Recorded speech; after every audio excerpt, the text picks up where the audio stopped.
পশ্চিমবঙ্গের একদম শেষ প্রান্ত গঙ্গা এসে মিশেছে বঙ্গোপসাগরে। সেই কোন হিমালয়ে তার যাত্রা শুরু, বরফের স্বর্গরাজ্য। সেখান থেকে কত পথ চলে, কত শহর পেরিয়ে, প্রায় ২৫০০ কিলোমিটার অতিক্রম করে পশ্চিমবঙ্গের সাগর দ্বীপের কাছে এসে সে বিলীন হয়ে গেছে বিশাল বঙ্গোপসাগরে। গঙ্গা ও সাগরের এই মহান সঙ্গমেই অবস্থিত মৌসুনী আইল্যান্ড। দীঘা পুরীর গিজগিজে ভিড়, লক্ষ লক্ষ মানুষের কোলাহল, গাড়ি ঘোড়ার অসহ্য শোরগোল থেকে বিরক্ত হয়ে তোমরা যদি এবারে একটা নির্জন সাগর পাড়ে সময় কাটাতে চাও, তবে মৌসুনী আইল্যান্ড তোমাদের জন্য একদম আইডিয়াল চয়েস। আমি জানি প্রকৃতির সান্নিধ্য মন্দারমণিতেও পাওয়া যায়, কিন্তু মন্দারমণির বিলাসবহুল লাইফস্টাইল, আলিশান রিসোর্ট আমাদের পকেটে যে চাপটা ফেলে, সেটার ধাক্কা অনেক সময় নেওয়া যায় না। তার বদলে মৌসুনীতে মাত্র ৯০০ থেকে ১৪০০ টাকার মধ্যে তোমাদের একদিনের থাকা সমেত ৪ বেলা পাত পেড়ে খাওয়া দাওয়া সব হয়ে যাবে। তবে হ্যাঁ, মৌসুনী কিন্তু মূলত মৎস্যজীবীদের একটা প্রত্যন্ত গ্রাম। এখানে উচ্চ মানের সুযোগ সুবিধা খুঁজতে এসো না। এখানে রয়েছে মূলত ছোট ছোট বিচ ক্যাম্প, যেখানে থাকলে তোমরা প্রকৃতিকে অনেক কাছ থেকে উপভোগ করতে পারবে। ক্যাম্পের তাঁবুতে শুয়ে সারা রাত সাগরের গর্জন শুনতে পারবে।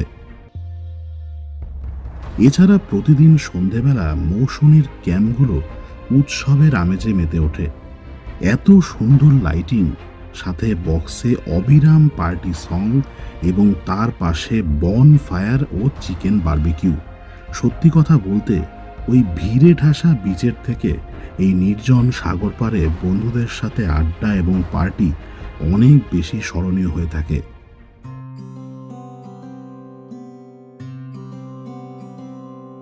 এবারে তোমাদের বলে দিই, কলকাতা থেকে মৌসুনী আইল্যান্ড তোমরা কিভাবে আসবে।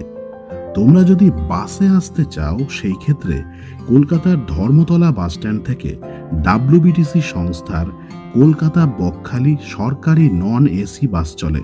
সেই বাসে নামখানা পেরিয়ে ১০ মাইল মোড়ে এসে নামতে হবে। ভাড়া লাগবে ১০০ টাকা। এছাড়া ডাব্লিউবিটিসি সংস্থার কলকাতা বকখালি এসি ভলভো বাসের পরিষেবাও রয়েছে। ভাড়া লাগবে ২৫০ টাকা এবং নামতে হবে নামখানা পেরিয়ে ১০ মাইল মোড়ে। এবং সেখান থেকে তারপর তোমাদের টোটোতে করে পৌঁছতে হবে পাতি বুনিয়া ফেরিঘাটে।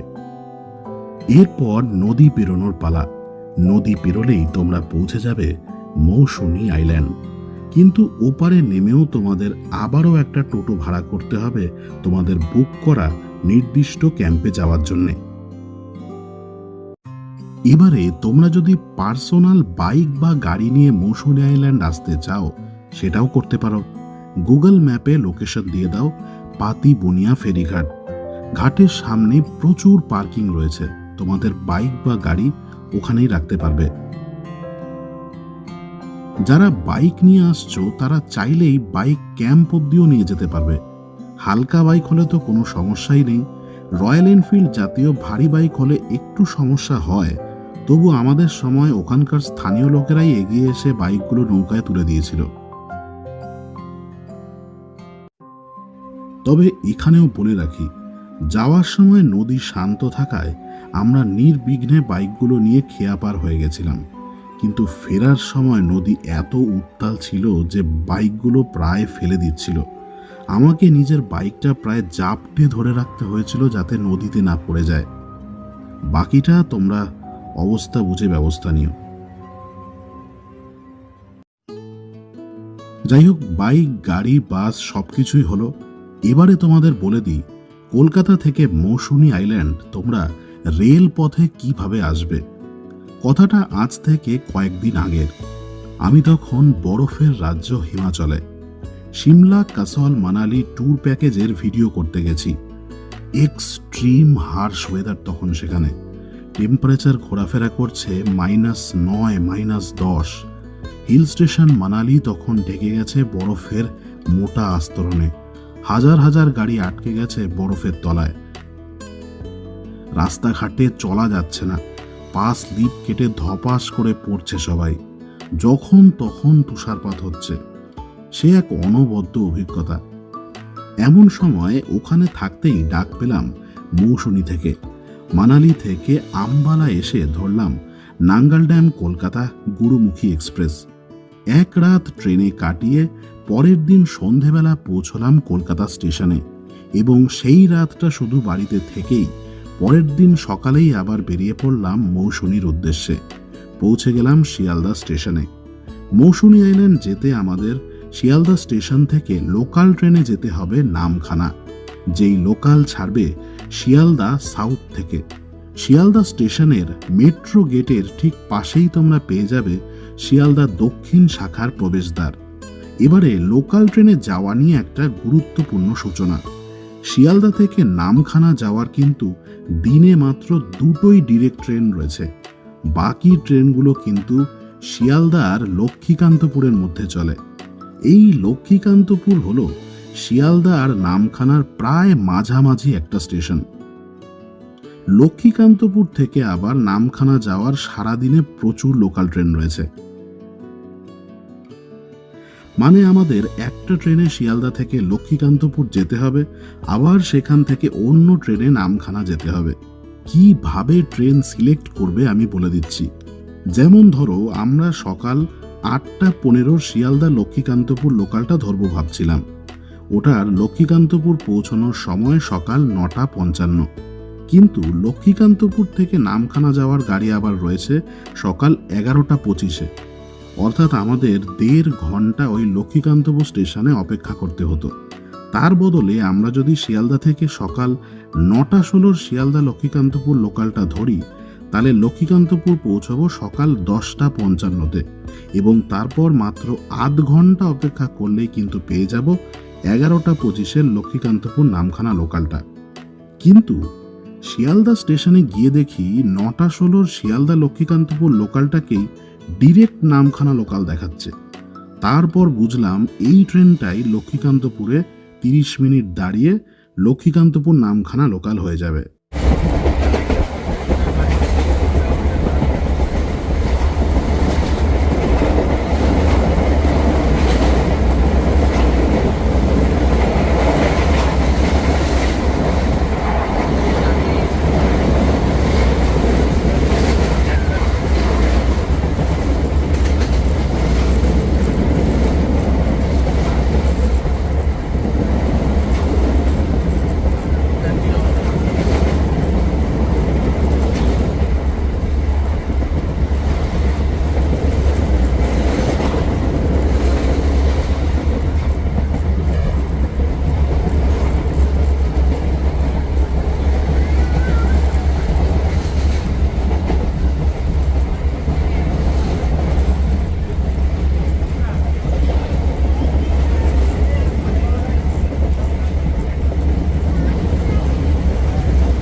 শিয়ালদা থেকে 3 ঘন্টা লোকাল ট্রেনে জার্নি করে আমরা পৌঁছলাম নামখানা স্টেশনে।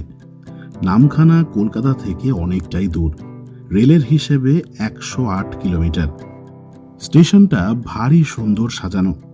স্টেশন চত্বর থেকে বেরিয়েই সামনেই টোটো স্ট্যান্ড। এখান থেকেই এবারে আমাদের টোটো ভাড়া করে যেতে হবে ফেরিঘাটে। আমরা আজ নামখানা স্টেশন থেকে টোটো ভাড়া করে চলেছি হুজ্জুতের খেয়াঘাট। জনপ্রতি ভাড়া পড়ছে 50 টাকা। নামখানা স্টেশন থেকে বেরিয়েই টোটো ধরল 12 নম্বর জাতীয় সড়ক। এই হাইওয়েটাই কলকাতার দিক থেকে আসছে এবং যাচ্ছে বকখালির দিকে। এই হাইওয়ে ধরে প্রায় 13 কিলোমিটার চললে আসবে 7 মাইল বাজার, এবং 17 কিলোমিটার চললে আসবে 10 মাইল বাজার। আমরা 7 মাইল বাজার থেকেই জাতীয় সড়ক ছেড়ে ঢুকে পড়লাম গ্রামের ভেতরে। 7 মাইল দিয়ে ঢুকলে তোমরা পৌঁছবে হুজ্জুতের খেয়াঘাট, আর যদি 10 মাইল হয়ে ঢোকো তাহলে পৌঁছবে পাতি বুনিয়া ফেরিঘাট।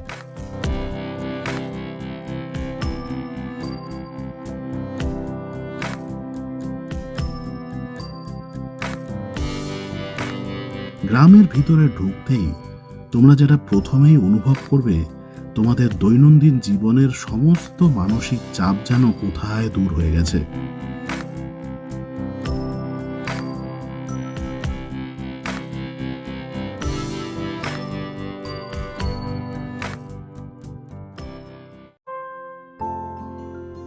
এই হচ্ছে হুজ্জুতের খেয়াঘাট, এবং ওই যে ছোট ডিঙিটা দেখছো, ওটাতে চেপেই আমাদের এবারে পেরোতে হবে এই চিনাই নদী। আর ওই যে দেখো, নদীর ওপারেই কিন্তু দেখা যাচ্ছে সেই মৌসুমী আইল্যান্ড। এখানে নদীর পাড়ে এলেই তোমরা দেখতে পাবে সেই আদিম ম্যানগ্রোভ বনের অবশিষ্ট অংশ। আজ থেকে 200-300 বছর আগেও এই এলাকাতে ঘুরে বেড়াতো ভয়ঙ্কর রয়্যাল বেঙ্গল টাইগার।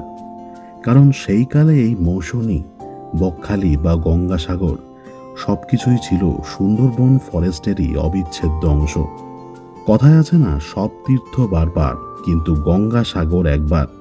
সেটা কিন্তু মূলত সেই সময় এখানে তীর্থ করতে এসে যে দুর্গম পরিস্থিতির সম্মুখীন হতে হতো, সেই থেকেই এসেছে।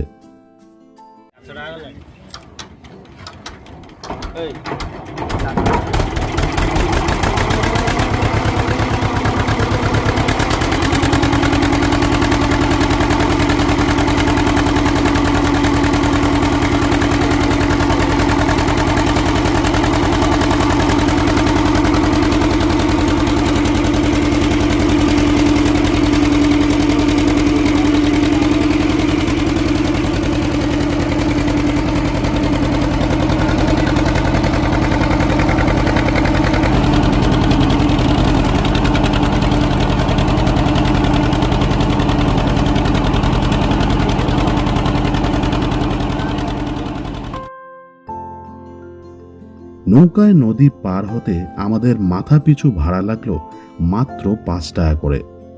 নৌকা যখন প্রায় মৌসুমীর কাছে চলে এলো, দেখলাম ঘন ম্যানগ্রোভ অরণ্য ঘিরে রেখেছে দ্বীপটিকে। তবে একবার দ্বীপের ভেতরে ঢুকে গেলে আর দেখা পাওয়া যায় না ম্যানগ্রোভের। গত 200-250 বছরে ধীরে ধীরে সমস্ত ম্যানগ্রোভ কেটে ফেলা হয়েছে চাষের জমি ও বাসস্থান তৈরি করার জন্যে। কিন্তু এতে যে হিতে বিপরীত হচ্ছে তা মানুষ বুঝতে পারেনি। কারণ এই এলাকায় এত ঘন ঘন আমফান, ইয়াসের মতো বিধ্বংসী ঘূর্ণিঝড় আছড়ে পড়ে যে সেই সময় দ্বীপটিকে প্রবল ঝড় ও জলোচ্ছ্বাস থেকে রক্ষা করার জন্য আর কোনো ম্যানগ্রোভ থাকে না। এবং এই ম্যানগ্রোভ অরণ্য ধ্বংস হয়ে যাওয়ায় আজ এই দ্বীপের ব্যাপক হারে ভূমিক্ষয় হচ্ছে। বিশেষজ্ঞরা বলছে এইভাবে চলতে থাকলে হয়তো আগামী 100 বছরের মধ্যে দ্বীপটি সম্পূর্ণ সমুদ্র গর্ভে বিলীন হয়ে যাবে। নৌকায় নদী পার হয়ে তারপর আবারও একটা টোটোয় ক্যাম্প অবধি পৌঁছতে আমাদের মাথা পিছু ভাড়া লাগলো 35 টাকা করে। এই হচ্ছে আমাদের আজকের মাথা গোজার ঠিকানা, মৌসুমী আইল্যান্ডের এনজয় পার্ক বিচ ক্যাম্প।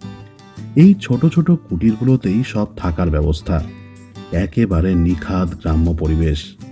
আহা, প্রাণটা জুড়ায় যায়। এবং দেখে নাও কুটিরগুলোর ভেতরে থাকার ব্যবস্থা কিরকম। বড় বিছানা রয়েছে, একটা টেবিল, একটা ডাস্টবিন, বেসিন, আয়না, সবকিছুই কিন্তু রয়েছে রুমের মধ্যেই।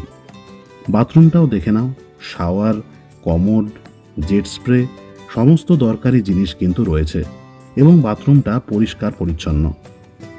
ক্যাম্পে প্রবেশ করতেই আমাদের প্রথমেই ওয়েলকাম করা হলো ডাবের জল দিয়ে। ওয়েলকাম ড্রিঙ্কসটা শেষ করেই আমরা চলে এলাম নদীর পাড়ে। এই যে সীমাহীন জলরাশি দেখছো, এটাই সেই গঙ্গা ও সাগরের মহান সঙ্গম।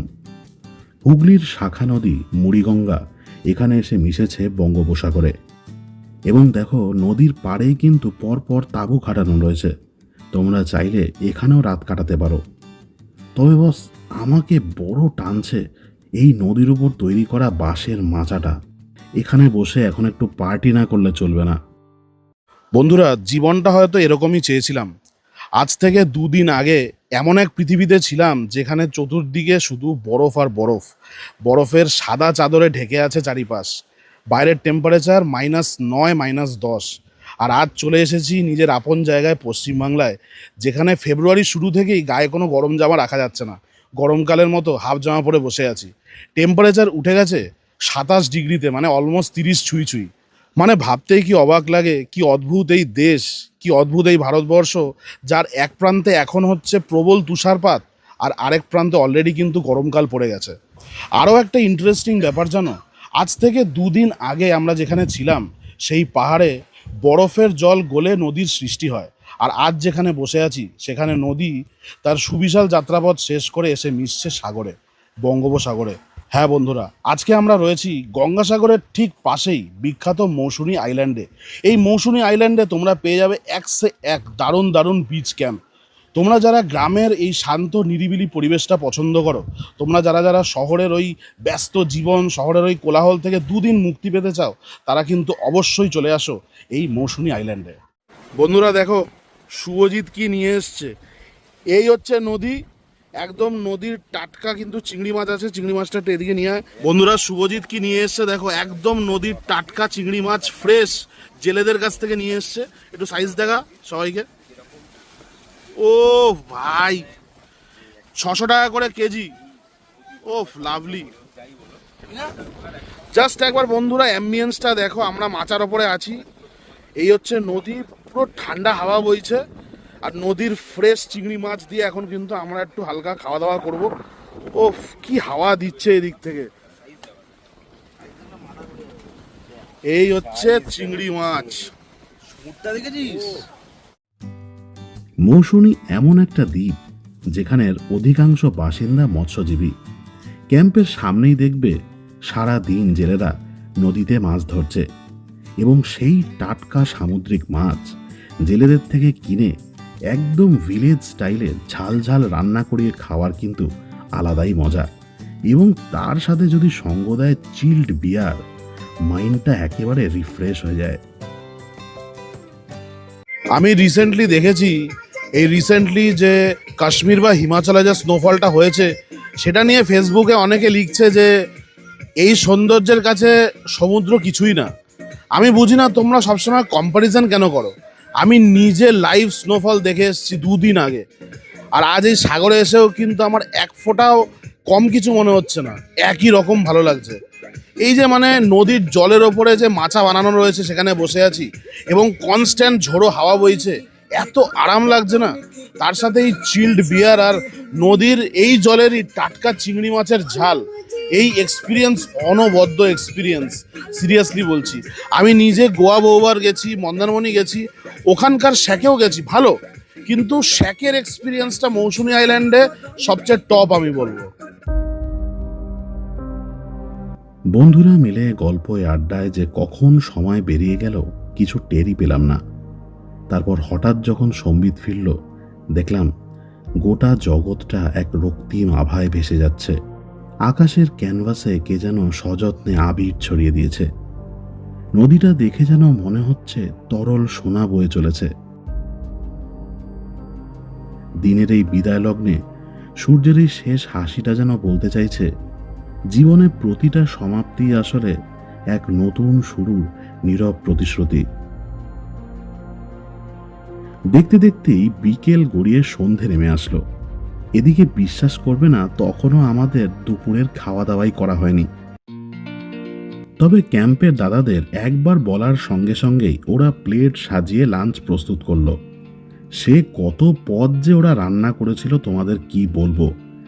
ভাত, ডাল, সবজি, 3 রকম মাছ, চিংড়ি, পাবদা, আবার পমফ্রেট। এই প্রথম কোনো ক্যাম্পে দেখলাম যেখানে 3 রকম মাছ দিল, নয়তো অন্যান্য ক্যাম্পে মূলত 2 রকম মাছই দেয়।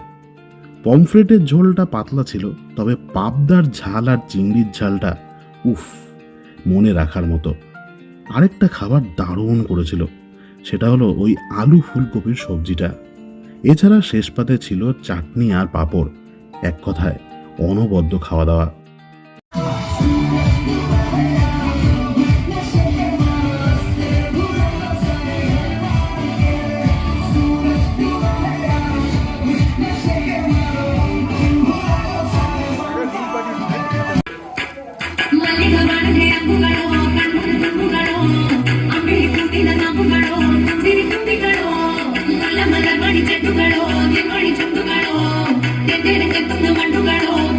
చెట్టుగడో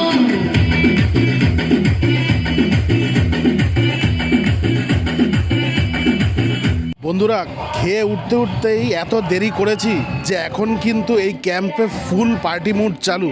ঠিক আছে বন্ধুরা, পুরো ক্যাম্প সেজে উঠেছে রঙিন আলোয়, ডিজে মিউজিকের সাথে ডিজে লাইট, যেন মনে হচ্ছে আজ এখানে কোনো বড়সড় পার্টি রয়েছে।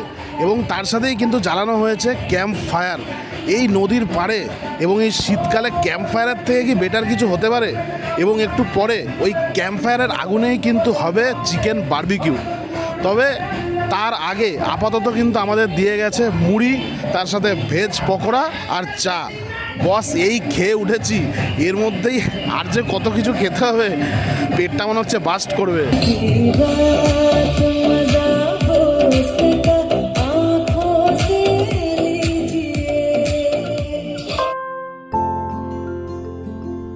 সত্যি মৌসুমীর নাইট লাইফটা মনে রাখার মতো। এখানে সন্ধে হলেই ক্যাম্পগুলো একেবারে উৎসবের আমেজে মেতে ওঠে। সাথে ওই কাঠ জ্বালিয়ে বনফায়ার, তারপর সেই আগুনেই আবার চিকেন পুড়িয়ে বারবিকিউ চিকেন। এক কথায় একটা দারুণ মিউজিক্যাল নাইট। এবং ভেবে দেখো, এরকম একটা পার্টির অ্যাটমসফিয়ারে রঙিন আলোয় সাজানো এই মাচায় তুমি বসে আছো একেবারে নদীর ওপরে। ঝড়ের বেগে হাওয়া বইছে, নদীর উত্তাল ঢেউ আছড়ে পড়ছে তোমার নিচে। রাতের এই গাঢ় অন্ধকারে সুবিশাল এই জলরাশিকে যেন আরও রহস্যময় লাগছে। সেই রাতে আমরাও অনেক রাত অবধি মাচায় বসেছিলাম। আমাদের জীবনের কত কথাই যেন সাগর চুপি চুপি শুনেছিল। তারপর ক্যাম্পে ফিরে এসে ডিনার করলাম দারুণ একটা মেনু দিয়ে, ভাত আর গরম গরম খাসির মাংস।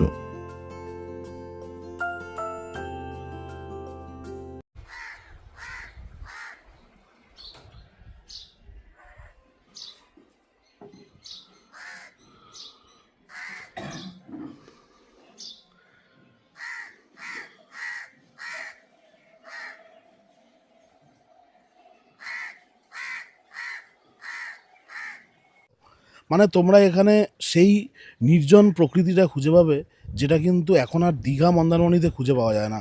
মানে রাতে ওরকম একটা পার্টির মাহল, তারপর সকাল হতেই চারিদিকে একটা শান্তি। মানে কোনো কোলাহল নেই, কোনো শব্দ নেই, শুধু পাখিদের কিচিরমিচির। হ্যাঁ বন্ধুরা, এতটাই নির্জন প্রকৃতির ফিল কিন্তু তোমরা পেয়ে যাবে এই মৌসুমী আইল্যান্ডে। শহরের ওই ব্যস্ত জীবন থেকে এখানে এসে কিন্তু তোমরা কদিন এই শান্ত প্রকৃতির মাঝে একটা নিরিবিলি পরিবেশে কিন্তু মানে রিয়েলি একটা শান্তি পাবে। আবার বন্ধুরা মিলে যে আসছো, সেই দল মিলে যে একটা পার্টি করার ভাইব, সেটাও কিন্তু এই মৌসুমী আইল্যান্ডের এই ক্যাম্পগুলোতে, এই মাচাগুলোতে সুন্দর আলো ঠালো দিয়ে সাজিয়ে যে একটা মাহল তৈরি করা হয় মিউজিক টিউজিক চালিয়ে, বন ফায়ার ক্যাম্প ফায়ার জ্বালিয়ে, সেটা কিন্তু মানে আনম্যাচড আমি বলবো। এরপর আমরা চলে এলাম সকালের জল খাবার খেতে। ব্রেকফাস্টে মেনু ছিল লুচি, আলুর তরকারি, একটা সেদ্ধ ডিম আর রসগোল্লা। লুচির সাইজগুলো তোমরা জাস্ট একবার দেখো, এরকম পাতলা ফিনফিনে আর কড়া করে ভাজা লুচি আমার বিশেষ করে দারুণ লাগে খেতে। চলো খাওয়া দাওয়া হয়ে গেছে, এবারে তোমাদের রুমগুলো দেখিয়ে দিই আর কত কি খরচ পড়বে সেসব বলে দিই। দেখো, তোমরা এখানে পার্সোনাল কাপল টেন্টেও থাকতে পারো, আবার বড় গ্রুপ আসলে গ্রুপ টেন্টেরও ব্যবস্থা রয়েছে। টেন্টে থাকার খরচ মাথাপিছু 900 থেকে 1000 টাকার মধ্যে, একদিনের সম্পূর্ণ থাকা খাওয়া নিয়ে। এবারে রুমের খরচটাও বলে দিই। রুমের ক্ষেত্রেও একই রকম, দুজনের জন্য যেরকম রয়েছে পার্সোনাল কাপল রুম, আবার বড় গ্রুপ বা ফ্যামিলির জন্য রয়েছে family room. AC non AC দুটোরই ব্যবস্থা রয়েছে। এসি রুমে খরচ পড়বে মাথাপিছু 1400 টাকা করে একদিনের সম্পূর্ণ থাকা খাওয়া নিয়ে, আর নন এসি রুমে খরচ পড়বে মাথাপিছু 1200 টাকা করে একদিনের সম্পূর্ণ থাকা খাওয়া নিয়ে। খাওয়া দাওয়ার মধ্যে থাকছে প্রথমেই ওয়েলকাম ড্রিঙ্কস, তারপর এলাহি একটা লাঞ্চ, বিকেলে মুড়ি তেলে ভাজা আর চা, ডিনারে খাসির মাংস এবং পরের দিন সকালে ব্রেকফাস্ট। এছাড়া সন্ধেবেলা যে বারবিকিউ চিকেনটা করা হয় সেটা কিন্তু প্যাকেজের মধ্যে থাকে না, ওটা আলাদা করে নিতে চাইলে খরচ পড়বে কেজি প্রতি 450 টাকা করে। পাশেই মাছের আড়ত রয়েছে, সেখান থেকে চিংড়ি মাছ কিনলে খরচ পড়বে কেজি প্রতি 600 টাকা করে, আর সেটা ক্যাম্পে এসে এরকম ঝাল ঝাল রান্না করিয়ে নিতে খরচ পড়বে কেজি প্রতি 150 টাকা করে। এর সাথে বিয়ার যদি তোমরা ক্যাম্প থেকেই কেনো তবে কাউন্টার প্রাইসের থেকে 40 টাকা করে বেশি পড়বে। যেরকম এই 160 টাকার কিংফিশার স্ট্রং বা টিউবর্গ এখানে 200 টাকা করে নিচ্ছিল। এবারে আসি সমুদ্র স্নানের ব্যাপারে। মৌসুমীর একটা সমস্যা হচ্ছে এখানের বিচে এত কাদামাটি থাকে যে স্নান করতে মন চায় না, কিন্তু কিছু করার নেই। যেহেতু এটা গঙ্গা ও সাগরের মোহনায় অবস্থিত, কাজেই নদীর পলি এসে জমবেই। তাই সমুদ্র স্নান যদি করতে চাও তাহলে চলে যেতে পারো বালিয়ারা সৈকতে। এখানের বিচ একদম দীঘা মন্দারমণির মতোই পরিষ্কার পরিচ্ছন্ন এবং মসৃণ। একদম নিরাপদে স্নান করতে পারবে। ভিডিও শেষ করার পূর্বে একটাই কথা বলবো, মৌসুমী আইল্যান্ডের এনজয় পার্ক বিচ ক্যাম্প আমার খুবই ভালো লেগেছে। তোমরাও যদি এই ক্যাম্পে এসে 2 দিন কাটিয়ে যেতে চাও তাহলে বুক করার জন্য আজই কল করে নাও স্ক্রিনে দেওয়া এই ফোন নম্বরে। আমি আবারও রিপিট করছি, স্ক্রিনে দেওয়া এই ফোন নম্বর এনজয় পার্ক বিচ ক্যাম্পের অফিসিয়াল ফোন নম্বর। তোমার সাধের ছুটি এই ক্যাম্পে যদি কাটাতে চাও তাহলে আজই কল করে নাও এই ফোন নম্বরে।